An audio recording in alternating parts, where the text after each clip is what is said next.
Doctors, are you caught up in the law of diminishing returns? Hi, everybody. Welcome to the KC CHIROpulse Podcast, brought to you by CATS Consultants and Chiro Health USA. We're here bringing you cutting-edge strategy to run your business, your practice more profitably. I'm Dr. Michael Perusich, and this is my other host, Dr. Troy Fox. Troy, you and I both know this law of diminishing return totally affects chiropractors. Oh yeah, 100%. And we see it all the time. And sometimes we call it the shiny new object thing. We all go to seminars, and when you go to the big seminars, there's always the display booths with everything that's going to help double, triple, quadruple your practice. You're going to be able to charge X number of dollars to this. It's going to help everyone in your practice. And we kind of get caught up in that. And I know that there are a lot of you with some of those items that are gathering dust in a corner. And why is that? Why do we have things sitting in the corner that we're supposedly going to revolutionize our practices? That's exactly right.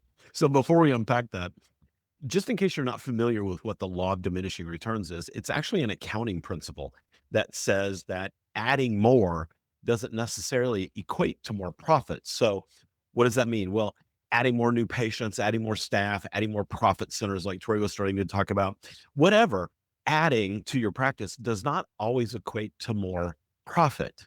And so we have to, as we always say on the show, we have to think profitability with everything we do.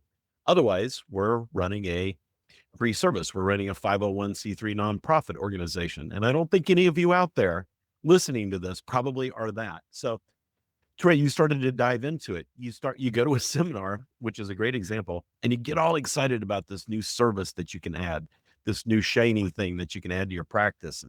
And it's promoted as it's going to bring in all this money and all these new patients, and it's going to be the greatest thing since sliced cheese. And so we go out and we spend $25,000, $50,000 or more sometimes trying to bring it in the door. And then we get it in and we realize, oh my gosh, I need somebody to operate it. So I got to add a staff person, and not every patient wants to do it. So I thought every patient was going to, and it's not really bringing in new patients in the door.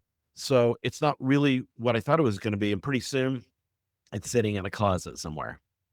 And you're not making good money at that point with it because it's sitting in the closet, that you have increased overhead. So sometimes we make the other law of diminishing returns mistake, and there are several, but here's another one that we make. The next one that we make is, I'll just expand my hours and I'll stay here longer. It's almost like you punish yourself after that, and you expand hours, you end up spending more money for staff, you stay there longer, you reduce or diminish your home life as a result of that, because you leave home at 6 in the morning and don't get home until 6 in the evening. And you're not seeing any more patients, or if you are, it's just a few more. In a lot of cases, that one is interesting, that if you actually work less hours, you end up generating more profit, and a lot of cases see more patients.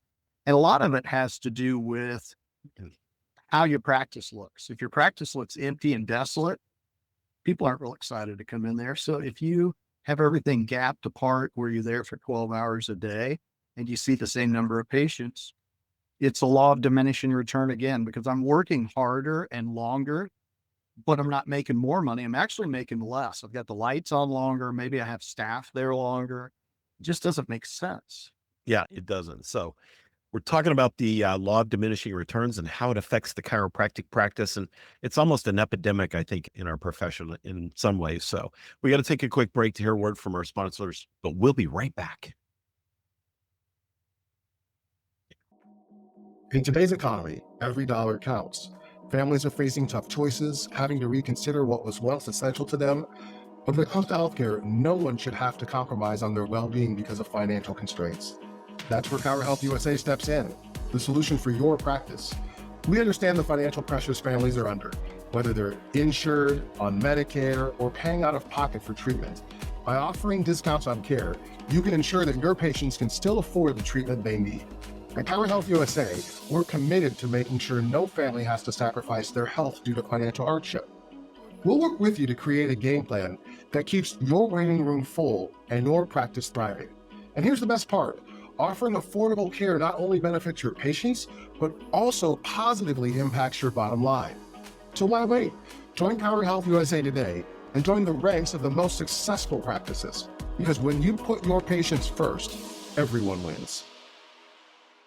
All right, we are back and we are talking about the law of diminishing returns. And Troy, I think we've introduced this concept well, and I think everybody can understand the concept. But I want to talk a little bit about how it affects our profit per patient visit. And so it's kind of a dilution factor. If we keep adding expenses, we begin to dilute profit.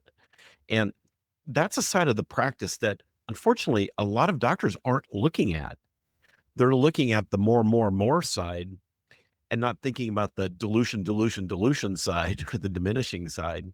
And pretty soon their profit per patient visit, and we see this a lot, surprisingly, is negative, which means they're giving money away basically every time a patient walks in the door. It's a little bit scary when we see that too, because in a lot of cases, you docs that are in that situation just don't understand why you're going backwards. Yeah. And it seems like it's almost like, when I was a kid, I used to get into my grandmother. She had a little basket and it had a bunch of yarn in there, and she'd have it all neatly wrapped up and rolled up like it should be. And us kids would get into it. Next thing you know, it looked like a rat's nest. And I think in a lot of cases with our practices, we get in that same position where we just don't know quite what to do. And so we grab at a thread, not realizing we're pulling on a knot. And we start in this downward spiral where we're not sure how to affect the practice. So we don't have a plan. We just kind of jump into it and start going in a direction, which in a lot of cases does create diminishing returns. Because in a lot of cases, we're chasing our tails. We're really not looking at what causes that profit per patient visit to go down. Say that And, real fast. and all we're looking at is increased numbers. And I think that is something, and that's something that you and I have talked about many times over the years, that we've seen where people chase new patients and they chase patient numbers, and they're not really looking at what it actually costs to get those numbers. And sometimes we use tools. I'm going to call them tools. I don't know if they're great tools, but sometimes we use tools like discounted services to bring people in the door, which again cost us money. It's another dilution factor. It is. And sometimes you need to do it. We've always talked about this. Sure. If you're new in practice, you may need to do a little bit of that.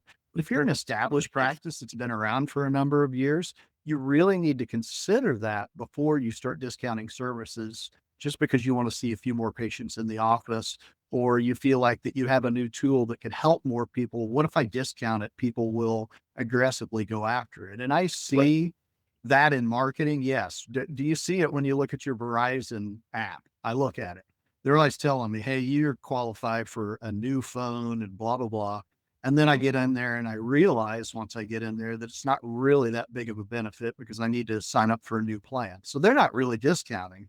They just make it look like a discount. In a lot of cases, we could market in the same way and not diminish our returns, but we don't do it that way in a lot of cases. So I think there's a real struggle there with just trying to find our way out of the quagmire. And that's how we get stuck. I don't think anybody wants diminishing returns, because I think it's a spiral that you can feel in your practice. But a lot of times we don't want to put pencil to paper or computer to spreadsheet in this day and age and actually look at it. Yeah. Bingo. Yeah, because we don't have a systematized process of really looking at the profitability of our practice. So, I'll challenge everybody out there. How much profit are your treatment plans bringing into you? And we never really look at it that way. We think we're just building a treatment plan based on patient need, which is correct. But the flip side of that is, how profitable is that? Are we building a treatment plan, for example, that's getting billed to insurance, and insurance is bundling us on some things? Is there a mechanism or a way we can swap out a service for an uncovered service and make it a cash service, for example, and increase the profitability of our treatment plan while still getting the same good outcomes for the patient? So we have to really find that balance in there. And the challenge is, to really look at every treatment plan you build and testing it against the operational side of your practice, against the expense side of your practice, if you will. And is that treatment plan going to put me in the profit zone? And not every treatment plan will, honestly. We will have some that are a little bit of a loss leader at times, but we've got to make sure that the whole picture is bringing in profitability. Yeah, you've got to average it out. And it's not really one of those deals where you have to manipulate it to do that. It's just one of those where you're going to have some patients that need additional care. They need more care. And you coded it as such. I mean, that's the other big thing about that is you've got to make sure your documentation supports what you do. And if you do, you're going to end up with probably a case average that is in the range that you're looking for. You don't have to manipulate it to do it. It's just a matter of making sure you do your due diligence on your end and give appropriate treatment plans to patients. Yep. What's the big one? And another area of diminishing returns are your dropouts. And if you're having people drop out of care too early in the care process, you may never really have gotten that patient to the profitability threshold, especially if you're doing promotional discounts. You have to keep in mind that if you're doing a promo on your first day, it may take you 5 or 6 visits before that patient catches up to profitability. Even if you're not doing promotions, just because of the time value factor in the practice, I'll come back to that in a second. It even takes a new patient at full price, a lot of times 3 or 4 visits sometimes to even be profitable. So what do I mean by that? Well, the time value factor is your time is worth money as a doctor. And there is a point where you should have almost a set rate per hour as a target that you want to earn. We always say it's at least $400 per hour as a doctor. And so is your practice earning $400 per hour? If it is, great, or more. If it is, great. But let's back up then to your new patient. Even a new patient at full price who's in your clinic probably for close to an hour, are they paying the representable value of that $400 per hour? Probably not. Most new patients are priced when we're at full price. They're usually between $125 and $175. So even a new patient full price doesn't really become profitable on day one. And that's really why you've got to look at that. And that's something that you and I have talked about a lot, that you do have to figure, and you can look at what you do in a day's time and figure out what you're billing out per hour right now. And that's a really good starting point to increase return on investment. So, okay, I'm only billing out $125 an hour. Why is that? Is it because I'm spending an hour with each patient and I'm charging $125 for that hour? Or is it that I have a substantial amount of dropouts in my practice because I am not adequately explaining care at the beginning of the care plan? And I know there are those of you out there that do a fantastic job of it. And there are others that we've talked to that will say, well, I just don't know what's going on. My patients only want to come in for 1 or 2 visits. Okay, well, if you're telling me that your patients only want to come in for 1 or 2 visits, they're directing care, not you. And you haven't presented an adequate care plan for them or a reason why they should follow through with care. So if I give adequate methodology and the patient reasons through it and says, I agree with you, it makes it much easier to get through care. I'm not trying to convince you every visit that you still need to be here. I'm saying, here's what we're going to do. Here's the plan. And here's the expected outcome at the end of this. There's no guarantees, but here's what we expect. And the patient goes, okay. And now they follow through with care. So and I know I'll make that sound really simple, but if you nonchalantly go in there and you don't seem thirsty, in other words, you're not seeming, and I know we love this word, salesy, right? If you don't seem salesy and you are actually educating the patient as to what chiropractic care does, how it works, and that time and repetition tend to do a lot for patients, you're going to win every time. I go in there pretty matter-of-factly and tell people that, and you know what? People get it. Yeah. People understand when you start talking about time and repetition and how people heal and that it takes time for the body to produce. Now, all of a sudden, where's the onus of responsibility? It's on the patient's body to produce. Exactly. And, we have to not only lead patients to good outcomes, and we do that with our doctor authority, but we also have to lead patients to being profitable for us. And I know some of you out there probably want to throw stones at that idea, but that's how you run a business. So take your doctor hat off for a minute, put your CEO hat on, and how are you driving profits for this business, Mr. or Mrs. or Miss CEO? You've got to think in those terms. And so if you're not, you're just pushing your business to fall into the negative aspect of the law of diminishing return. You're heading in the same direction as Blockbuster.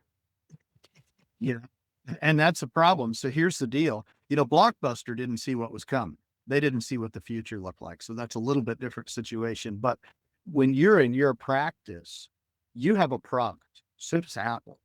Yeah. Some of you have, I know there's a big, I'm not a big Apple guy. I used Apple as an example, but maybe I should use Samsung as an example because I like their phones. But Samsung has a I'm product. an Apple guy.